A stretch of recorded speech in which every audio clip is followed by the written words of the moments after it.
UAE పెట్టుబడుల ఆకర్షణే లక్ష్యంగా విజయవాడ వేదికగా నేడు నిర్వహించనున్న ఇన్వెస్టోపియా గ్లోబల్ ఏపీ సదస్సుకు సర్వం సిద్ధమైంది.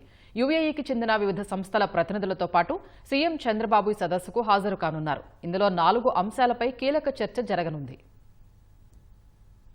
రాష్ట్రంలో పెట్టుబడులను ప్రోత్సహించడమే లక్ష్యంగా యునైటెడ్ అరబ్ ఎమిరేట్స్ కు చెందిన పారిశ్రామికవేత్తలతో చర్చించేందుకు ఇన్వెస్టోపియా గ్లోబల్ ఏపీ పేరిట invest India, confederation of Indian industries సదస్సు నిర్వహిస్తున్నాయి. విజయవాడలో నిర్వహించే ఈ సదస్సుకు వివిధ సంస్థల ప్రతినిధులు దాదాపు 200 మంది హాజరు కానున్నారు. సీఎం చంద్రబాబు ముఖ్య అతిథిగా పాల్గొనున్నారు. Investopia CEO doctor Jean Fares, CII vice president, Bharat Biotech International Limited సహ వ్యవస్థాపకురాలు MD doctor Suchitra K Ella, Lulu International CMD Yusuf Ali, Tata Chemicals Limited MD CEO Mukundan, UAE ఆర్థిక, పర్యాటక మంత్రి హెచ్ఈ అబ్దుల్లా బిన్ టౌక్ అల్మరీ వంటి ప్రముఖులు సదస్సుకు హాజరు కానున్నారు. ఈ సదస్సులో ఏపీలో పెట్టుబడి అవకాశాలు, రాష్ట్ర ఆర్థికాభివృద్ధికి సంబంధించిన అంశాలపై చర్చ జరగనున్నాయి. సదస్సులో పాల్గొనేందుకు వివిధ సంస్థల సీఎండీలు, సీఈఓలు, యుఏఈ మంత్రులు, ఇతర ప్రముఖులు ఇప్పటికే విజయవాడ చేరుకున్నారు. సదస్సులో 4 అంశాలపై కీలకంగా చర్చించనున్నారు. భారత్ యుఏఈ ఆర్థిక సంబంధాల బలోపేతంలో భాగంగా పెట్టుబడులకు ముఖద్వారంగా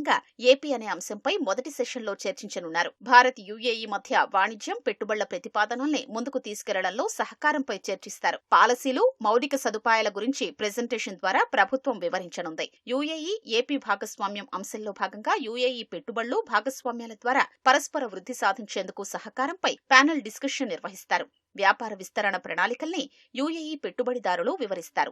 పెట్టుబడులకు సంబంధించిన కీలక రంగాలు, అత్యుత్తమ విధానాలు, అంతర్జాతీయ సహకారాల కోసం వ్యూహాలపై చర్చిస్తారు. ఇండో యుఏఈ ఫుడ్ కారిడార్లో భాగంగా వ్యవసాయ సాంకేతికత, ఆహార భద్రత అంశాలపై నిర్వహించే ప్యానెల్ డిస్కషన్లో ఫుడ్ పార్కులు, ఫార్మ్ టు పోర్ట్ నమూనా, అగ్రిటెక్, సప్లై చైన్ బలోపేతం, ఎగుమతులు పెంచడం, ఆహార భద్రత, ఆర్థిక వృద్ధి వంటి అంశాల్ని ప్రోత్సహించడానికి ఉన్న మార్గాలపై చర్చిస్తారు. సాంకేతికత సాయం అంశంలో భాగంగా ఏఐ, డేటా సెంటర్లు, స్మార్ట్ గవర్నెన్స్ లు ఆర్థిక వృద్ధిలో ఎలా దోహదపడతాయనే అంశాలపై చర్చించనున్నారు.